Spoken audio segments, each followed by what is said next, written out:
Hey guys, it's MotorRider41 and just doing a quick little video on some electronics that I've installed this past weekend. One of them is the show chrome fuse block, which you won't be able to see because the seat's on. I didn't take the seat off for this video, but it's under there. A couple other things. One, I put in a USB port, which I'll show you in a minute. And also I put in another USB plug in the rear left saddlebag, which connects underneath the seat. There's a plug under there. There's a dummy plug. You just take that out and put the new plug in, and that's all good. So let's just, we'll just go over a couple quick things here, real short. So this is the USB plug right here. And you can see it's got a nice little weatherproof cover to it. So it'll be covered in the rain. I'll show you what it's like, looks like inside, and it's connected from here, underneath here, to the fuse block in the back over here. So let me open this up and I'll show you what it looks like. One sec. Alright guys, so here's what the back of it looks like. You can see there's a little retaining ring here that holds it in. The hole that you need to drill for this piece, and you can only do this on the manual for this piece because this is where the parking brake would be for the DCT. The hole size is 1 1/8 hole, and I used a step down drill bit for that. And the plug came with these ends here, these clear plastic ends, and had another extension to it, which I trimmed off and used some butt connectors here and heat shrink them. So that's all good and connected. And I zip tied it kind of in here. You can kind of see a zip tie in there. So it holds it in pretty good. And you just put this back in. So I can get this in there. There we go.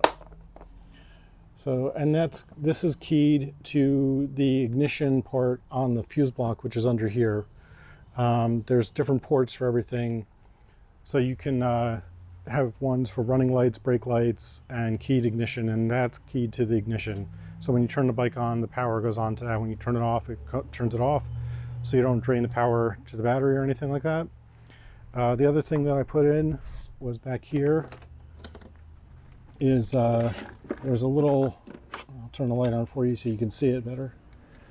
There's a connection here for another USB plug. Let's leave the light like that. Don't want to blind you guys. So there's a USB plug here that connects. There's a port way up here, which I don't know if you guys can see that, but it's all the way in the back there.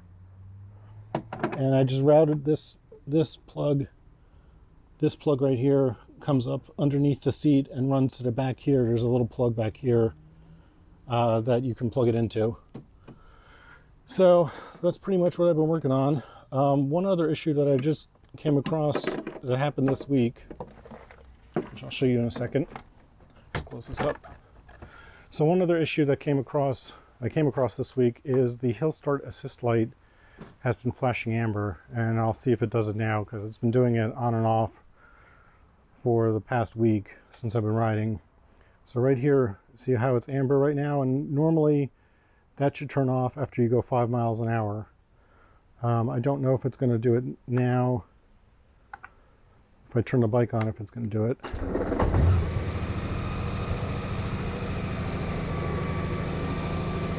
All right, I'll see if I can get it to do it. All right, guys, so as you can see, it is now flashing amber. And I called the dealership, a local Honda dealership where close to me, and right now I have it scheduled to bring it in on July 28th. Hopefully they can figure it out. According to what I've been researching, there are some micro switches that are underneath here, right here. I don't know if you guys can see this little wire sticking out here, but there's a rubber boot right up here that you can take off, and there's a switch here and one down here, and there's also one on the other side on the other handlebar. So I ordered a couple of parts from Partzilla, and they should be here in a few days. So I don't know if I'm going to try and do that myself or if I'm just going to wait to bring it in. according to the manual, you can ride this with no problem. It doesn't affect the driving or drivability of the bike.